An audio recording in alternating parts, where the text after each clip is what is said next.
तीन भाइयों की कहानी। क्यों अजरबैजान पाकिस्तान का चीयर लीडर बन गया है। एक तरफ दोस्त के नाम पे धोखा और दूसरी तरफ तीन भाई का ड्रामा। और हम बात करेंगे उन तीन भाइयों की कहानी जो दिखाता है इस्लामिक यूनिटी का चैंपियन, लेकिन असली में कर रहा है जियोपॉलिटिकल गैंग वॉर। और इस स्टोरी में पाकिस्तान के लिए चीयर कर रहा है अजरबैजान। हाँ, वही अजरबैजान जिसको इंडिया से हजारों करोड़ का फायदा मिलता है। तो सवाल ये है, अपना नुकसान करके भी अजरबैजान पाकिस्तान के लिए इतना प्यार क्यों दिखा रहा है। भाई और बहनों, ये कहानी है तीन भाइयों की, तुर्की, पाकिस्तान और अजरबैजान। नाम है थ्री ब्रदर्स अलायंस, लेकिन असली रोल प्ले है जियोपॉलिटिकल टेंडर का। मिलते भी हैं, मैच भी करते हैं और हर कॉन्फ्लिक्ट में एक दूसरे के लिए लाइन भी मारते हैं। 2020 में जब अजरबैजान ने आर्मेनिया के नागोर्नो कराबख का हिस्सा जीता, तुर्की के ड्रोन्स और पाकिस्तान के मर्चेंट्स के मदद से, तभी यह ब्रोमांस सॉलिड हो गया। प्रॉमिस किया गया, तू कश्मीर पे ध्यान दे, मैं करबख्श पे ध्यान देता हूँ। 2023 में इंडिया बन गया अजरबैजान का क्रूड ऑयल का third largest buyer. 1.2 billion dollar का business, total bilateral trade 1.5 billion dollar. यानी इंडिया देता है ज्यादा, लेता है कम। स्टिल क्या मिला है इंडिया को? दोस्ती तो नहीं मिली, लेकिन दुश्मनी जरूर। जैसे ही इंडिया ने ऑपरेशन सिंदूर शुरू किया, अब अजरबैजान ने तुरंत पाकिस्तान का हाथ थाम लिया। इंडिया ने सिविलियंस पे अटैक किया है, हम कंडेम करते हैं, ऐसी शब्द अजरबैजान के मुंह से निकली। भाई, पहले फैक्ट चेक कर ले, ये टोटली एंटी इंडिया प्रोपेगेंडा है।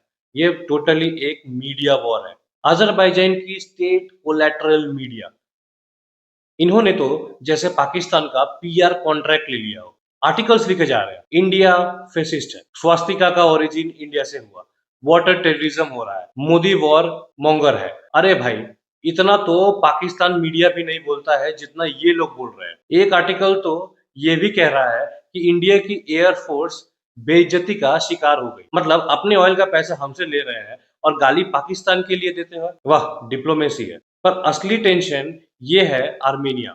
आर्मेनिया और अजरबैजान की लड़ाई में इंडिया ने न्यूट्रलिटी रखी थी इनिशियली, पर जब आर्मेनिया ने इंडिया से स्वाति रडार और आकाश मिसाइल मंगवाए, तब अजरबैजान का फ्यूज उड़ गया। इल्हाम अलीव ने खुद कहा, इंडिया को आर्मेनिया को वेपन्स देने बंद कर देने चाहिए, वरना हम चुप नहीं रहेंगे। पर भाई, आकाश 1S तो डिफेंस मिसाइल, उससे शांति प्रोसेस कैसे खराब हो गया?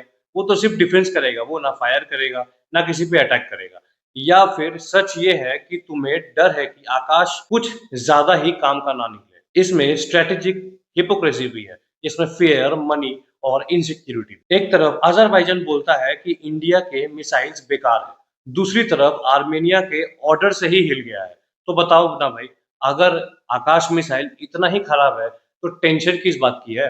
और आयरनी तो देखो, पिछले साल खुद अजरबैजान ने इंडिया से वेपन्स लेने का इंटरेस्ट दिखाया था, पर जैसे ही पाकिस्तान ने आई बॉल कांटेक्ट किया, इनसे इनसिक्योरिटी फिर से एक्टिवेट हो गई। आइए इसकी डिप्लोमेटिक ब्लोबैक देखते हैं। India's missed chances.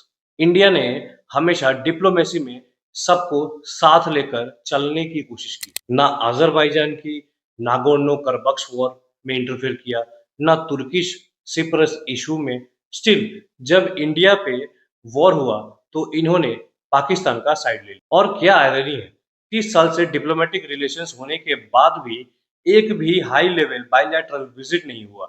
शायद इसी महफिल में दूरी का नतीजा है ये कंफ्यूजन और बिट्रेयल। और मैं बस फाइनली ये बोलना चाहता हूँ कि दोस्तों, कहानी ये है, जियोपॉलिटिक्स में सिर्फ फायदा नहीं, जज्बात भी चलते हैं। जैसे अजरबैजान के लिए भाईचारा पाकिस्तान से भी ज्यादा इंपॉर्टेंट और बिजनेस इंडिया से। लेकिन भारत को अब क्लियर होना पड़ेगा, जो देश इंडिया के खिलाफ बोल रहा है, झूठ फैला रहा है और पाकिस्तान के टेररिस्ट नैरेटिव को सपोर्ट कर रहा है, उसके साथ बिजनेस या दोस्ती का क्या मतलब बनता है?